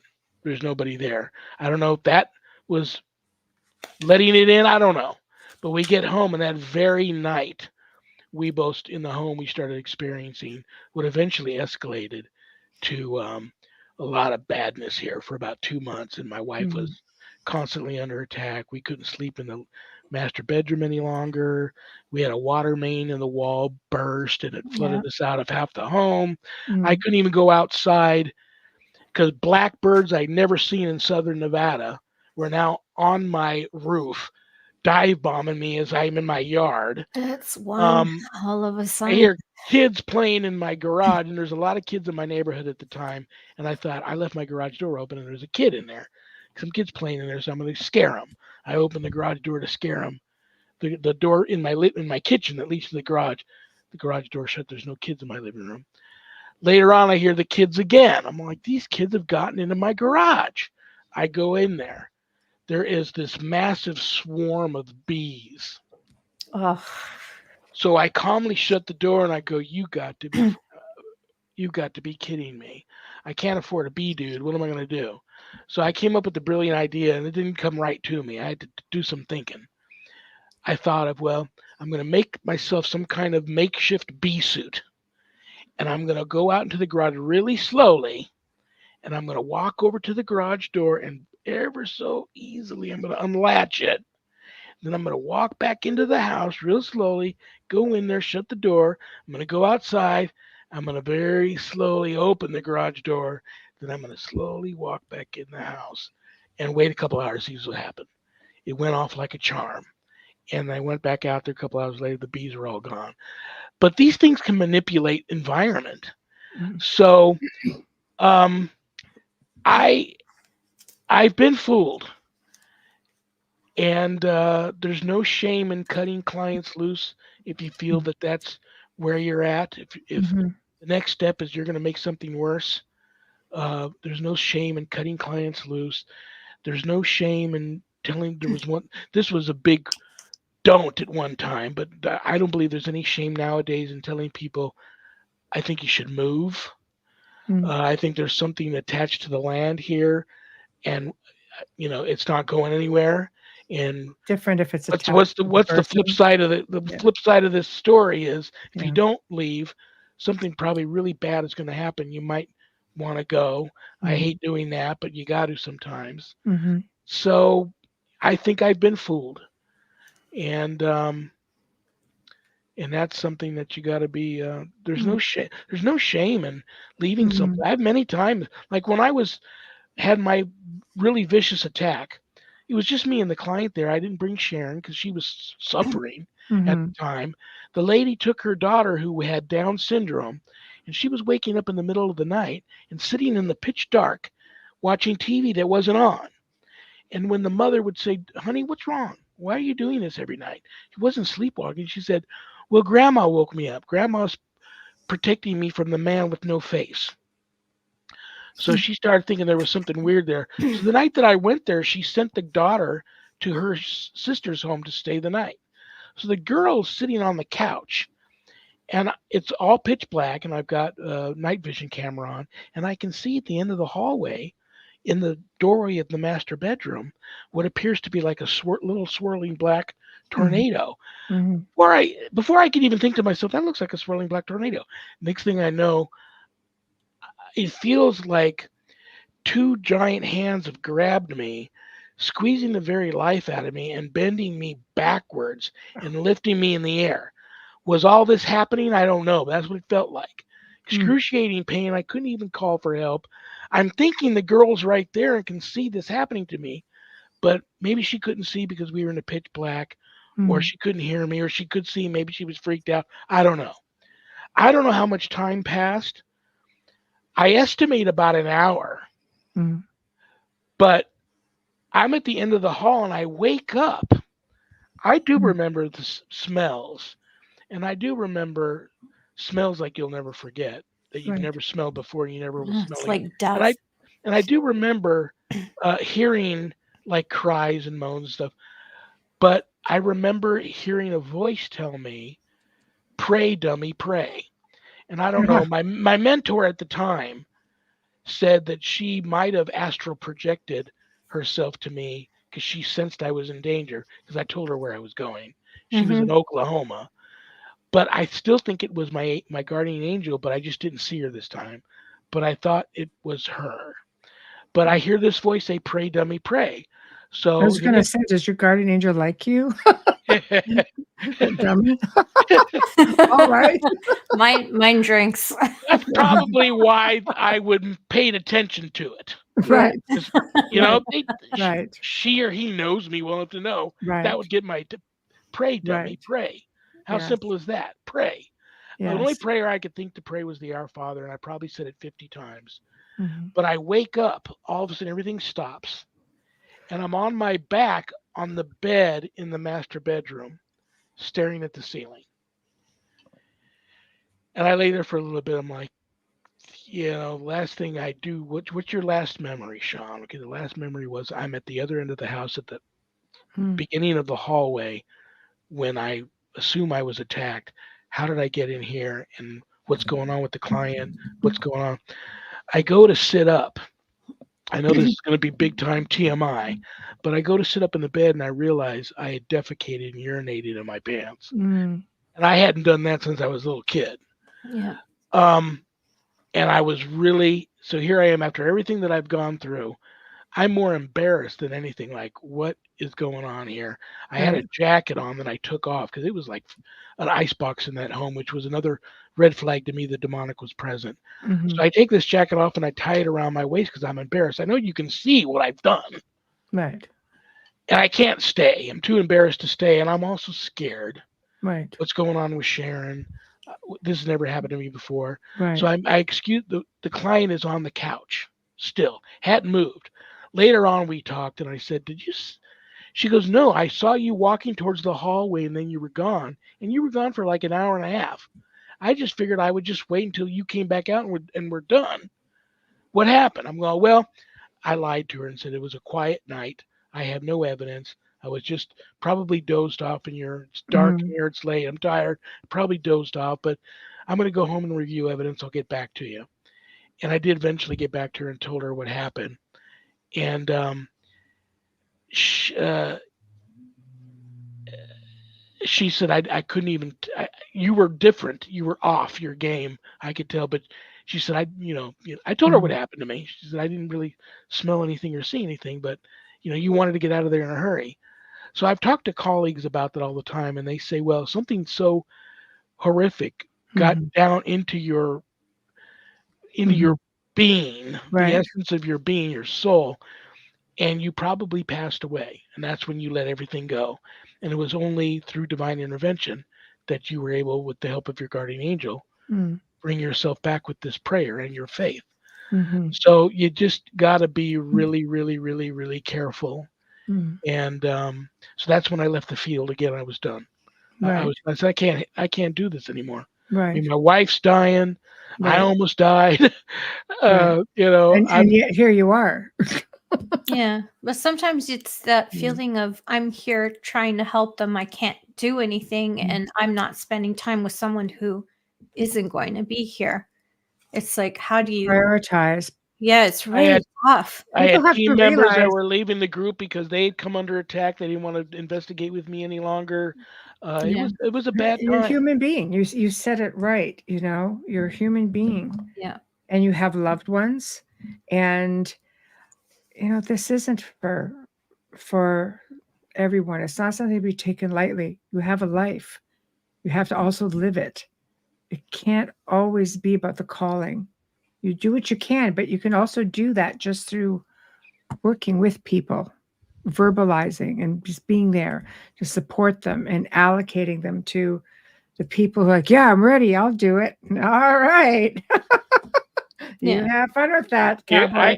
I can't tell you how many times every day somebody reaches out to me and say, "Hi, I wanted to talk to you. I want to be an exorcist. How do I go about doing that?" And I don't want to insult them or hurt their feelings or lose a fan. But how do you tell them? It's the same as if somebody calling me and saying I'm possessed. I know they're not. Right. Somebody calls me and says, "I want to be an exorcist." No, you don't. I wake up today. Really I did it this morning. Every day to this day, I wake up every morning and pray that I don't have to take authority over another exorcism again in my life. Because at that point, it's very ugly. It's very scary. There's lives at stake, and it's just not good. And a person that says that to me, I know they saw the show, or they saw another TV show, or they think it just sounds like it would be really cool. They saw the what was it, the Pope's Exorcist or the Exorcist movie, and they want to do that. And I just and I know nothing that I can say, anything I say is going to make me seem like I think I'm too good. You don't want, you're not cut out for it, pal. Take a walk. I don't want to do that because that's not me either. But but I always try to understand when people say, "Oh, you're so lucky." First, I don't believe in luck. We had this conversation yesterday, but you're so lucky because you have this gift and you can. I'm like, luck. You kidding me? It's a battle every single day on which way I'm going to move. Am I going to be here for my family, or is something going to happen and Michelle and I have to take care of it? Because when there's children and dogs, that's a huge priority for us. So it's really tough. And when my daughter had her kidney transplant, I took time off, and I was constantly bothered, not by people, by things. Without Michelle, I wouldn't have been able to get through that time because she had my back the whole time. And that's a tough one. Thinking people about your don't loved one. realize, like when it's something like what she was going through, she needs me, and to this day, like if she needs me, I'm there it's for her. But it's hard. That was a smart thing to do because it's the weak that they go after. Yeah, and it's the people you least expect it. I always feel bad, and you always tell me that. It's better you don't go in there. Yeah, it's true. Remind me to tell you the story about my daughter on the show tomorrow. Yes. Oh, yes, tomorrow. I don't know if I've told it, but remind me. I'll tell you. Because she was. He's got to write it down. No, because she was. I still not going in holy water. She was absolutely. I feel like that sometimes. I want to get there so bad and help that I feel like I'm, running in there, and I should have belts on full of bottles and just it's like the Clint Eastwood of Exorcists, right? Go ahead, make my day. We're at the top of the hour. It is that time. So tell everybody where to find you, when to find you there, what you have coming up. When can we have you back on? I'll come on anytime you guys want me. You know me. I wear my emotions on my sleeve. I hate to say no. I always try my best to bend over backwards and make time for everybody. So anytime you want me back, I'll come back. I'm so looking forward to tomorrow night. That's going to be fun. Now I get to ask you guys questions tomorrow night. And that's another one that I just added to the list. Michelle's daughter. Okay. And what do I want to tell people? The church I belong to, we accept everybody. We don't judge. The priests can be married. We ordain women to the priesthood. We're very supportive over the LGBTQ community. We don't judge. We welcome everybody. If somebody's looking for a church like that, you can go to usocc.org or bishopjameslong.com. You'll find the links to night prayer there, which is every weeknight. You'll find links to Bible study, which we do twice a week. This is how people could help. If they really want to help me, this is how you can help. I'm retired. My wife's the only one bringing home a steady paycheck. She's an office manager at an animal hospital. We do a retreat once a year. I've got to fly to Illinois. And we're ordaining our abbot and Reverend Mother, they're both members of our church. We're ordaining them to be bishops. It's a big event. My presence is required, but I got to come up with round trip airfare, rental car money, my room and board while I'm there at the retreat for 4 days. So if somebody wants to help out, you can go to my website, www.Ghost-B-Gone.biz. There's a donate button, and if you're able to click on it and send in a small donation, I promise you it'll be appreciated from the bottom of my heart, and I'll put it to good use. It'll go right into the Get My Fat Butt to Illinois next April fund. And but I've got books on there. If you buy my books off of the website, I autograph them because they leave my office. They arrive to you in a house blessing kit. You can get them a little less expensive at Amazon, but if you buy them off the website, part of the proceeds of every sale of every copy of every book goes to support stjude.org, St. Jude Children's Research Hospital in Nevada, and the ASPCA. So you get to help some of the neediest children on the planet and the animals too. And I can be found now on Facebook as Lawrence Morais, which is a stage name because my original profile, which I had probably over 5,000 friends, and I talked to everybody, so I considered everybody a friend. It got hacked, and then it got deactivated. So I decided to use Lawrence Morais. Lawrence was my father's first name. Morais was my mother's maiden name. So it's a tribute to them. But my name's on there too. But if people are looking for me, that's where you can find me. And the show tomorrow night, you guys are my guests. is Father Shawn Whittington's Paranormal Ministry Live. It's on Facebook Live and YouTube. And I can't wait to have you two on tomorrow night. That show's going to rock. Oh, it's going to rock. We're looking forward to it. Just a little heads up, because you messaged me and you forgot to tell me that you changed your name. So I'm looking at this name and he's like, I haven't heard back. Are you doing the show? And I'm like, I can tell. Let me get back to, let me talk to Michelle, because he's like, who is this? Yeah, because she gets a lot more messages than I do, so I'll see them, and I'm like, oh, that's what. Well, I got you guys.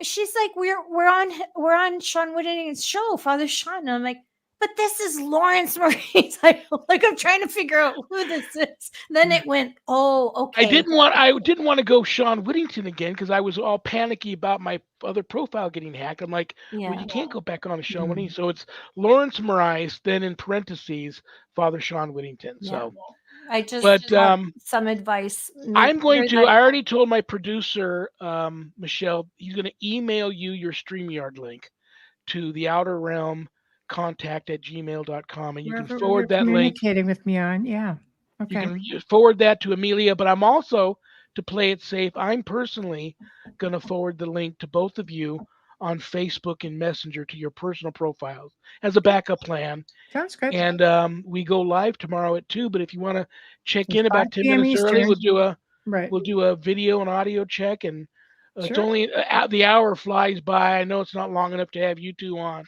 so I'm already going to warn you ahead of time. I'm going to beg you both to come back.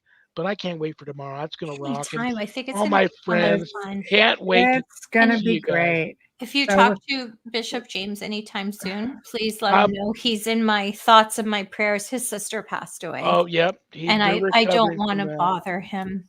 Oh, please. He would love that. Please do. I messaged him, but I know he's really busy.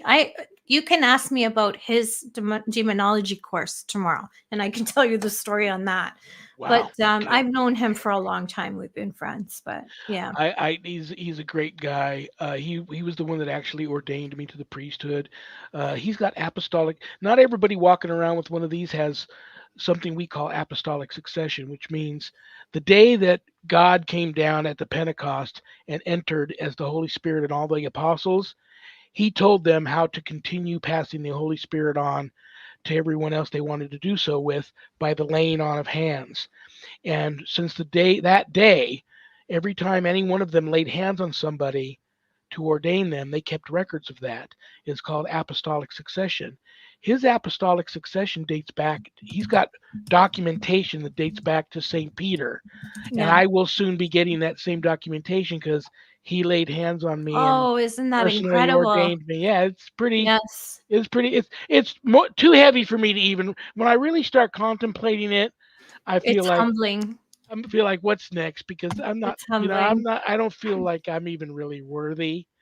That's the big thing. You're like, but that's the best way to feel, because that's when you try the hardest, is when you don't feel that you have to stay humble. That's all Michelle tells me all the time. Absolutely. Always turn the other cheek too. I know it's hard. Turn the other cheek. I do have to sign off, or I'm going to be in trouble. Okay. So, I love you both. God bless you. Too. Tomorrow. See you guys tomorrow night. Bye-bye. Good night. Well, everyone, thank you all for tuning in tonight. Big thank you to Father Shawn Whittington. Check us out on his show. Tomorrow will be awesome, without a doubt.